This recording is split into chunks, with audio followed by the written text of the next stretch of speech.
toutes et à tous les amis, le Real Madrid est qualifié pour les quarts de finale de la Copa del Rey, la Coupe du Roi. Ça fait longtemps que le Real Madrid ne s'est plus qualifié en Coupe du Roi. On s'est fait éliminer à plusieurs reprises dans les éditions précédentes. On a vu le Real remporter cette coupe. La dernière fois c'était en 2014 dans ce fameux Classico. Bale a fait sa petite course.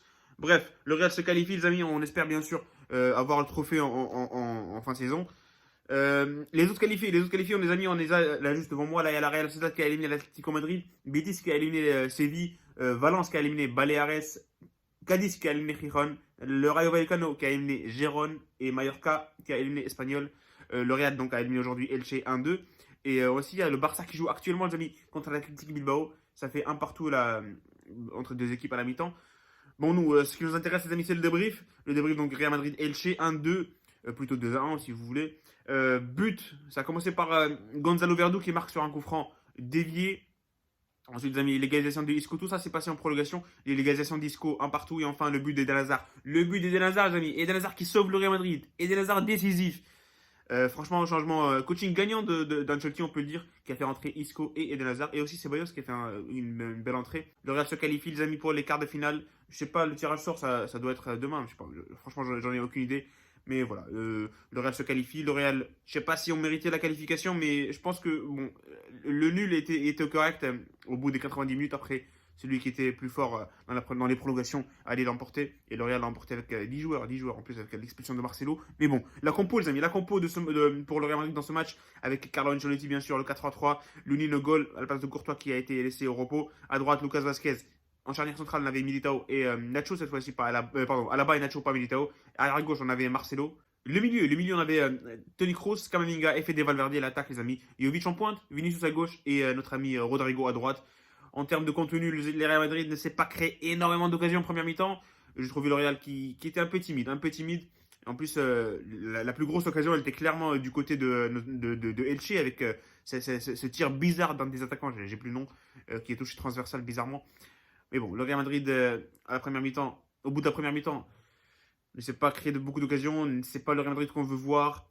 C'est pas le Real Madrid qui domine son adversaire. Bon, on a dominé l'adversaire, mais c'est un peu une domination stérile, pas beaucoup d'occasions. Après cette occasion de Elche, on a vu encore une occasion d'Elche intéressante, celle où Lunin qui fait une belle parade sur un coup de tête de Lucas Paredes, si je ne me trompe pas. Après, on a vu le Real s'est créé des occasions, mais à partir de la 35e minute, où le Real, franchement, a commencé à mettre sa patte dans le jeu, sa patte dans le match, son impact physique. Et bon, on a vu quelques occasions, pas beaucoup. On a vu 3 tirs cadrés du Real Madrid dans la première mi-temps et 8 tirs au total. Mais bon, c'est pas le Real Madrid qu'on veut voir. C'est pas le Real Madrid qu'on veut voir. Par contre, on a vu un côté gauche de Elche, un côté droit pardon de Elche qui était catastrophique. On aurait pu en profiter énormément si Vinicius faisait les bons choix aujourd'hui. Mais bon, il a fait les choix difficiles. Il a réussi à faire les choix difficiles. Mais voilà, il a pas réussi à faire le plus simple dans ce match. On a vu pas mal de fois déborder sur ce côté gauche, dribbler 1 ou 2 3 joueurs, rentrer dans la surface de réparation et faire le mauvais choix.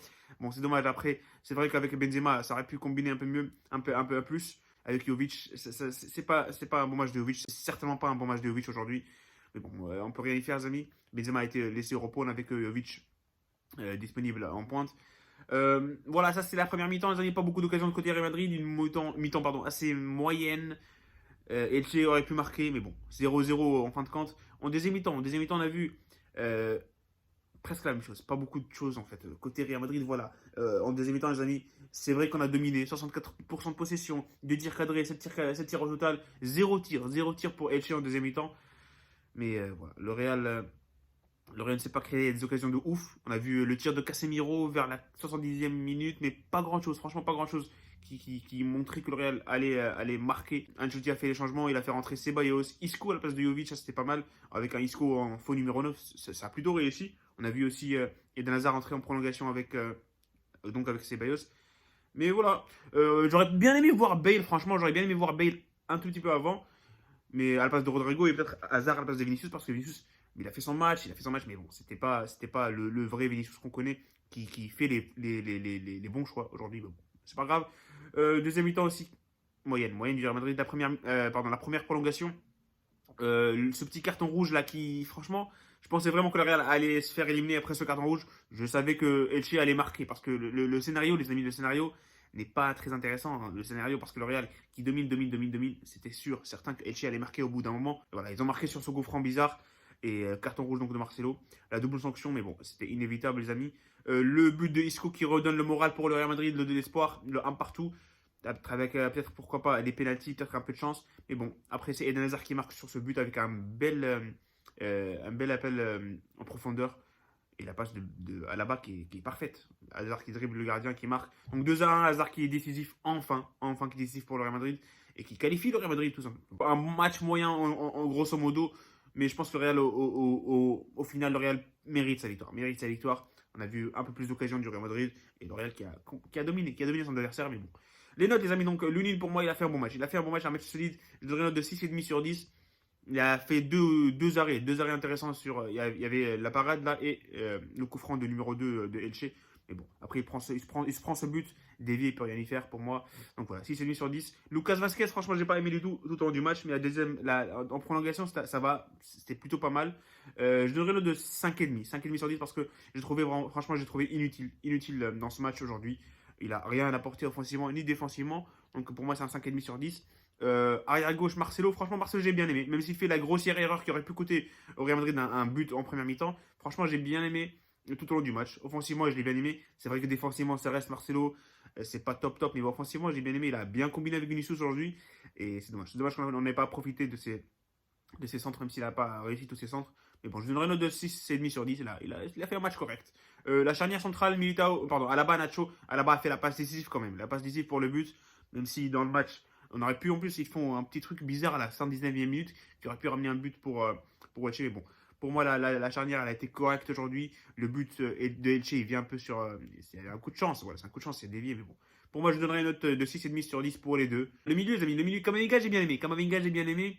Il a essayé, il a tiré quelques tirs aujourd'hui, quelques frappes lointaines. Mais bon, après, il est sorti en fin de deuxième mi-temps. A été remplacé tout comme Valverde. Valverde que j'ai pas aimé du tout. Valverde, franchement, j'ai pas aimé du tout aujourd'hui. Il a été franchement invisible. Pour moi, je l'ai même pas vu. Je l'ai même pas vu jouer sur le terrain. C'est vrai qu'on connaît Valverde et sa capacité de jouer sans ballon. Mais franchement, je sais pas ce qui s'est passé, mais Valverde, l'ancien Valverde, j'aimais l'ancien Valverde tout simplement, les amis. Et je veux voir l'ancien Valverde, celui qu'on a connu l'année dernière, donc, voilà, sous Zidane.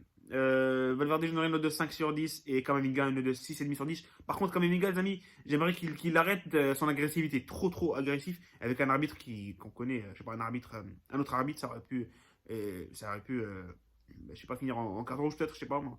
Mais bon, 6,5 sur 10 pour Kamavinga et 5 sur 10 pour Valverde. Kroos, match correct, on connaît Kroos, ses amis, quand il a la balle, il s'amuse.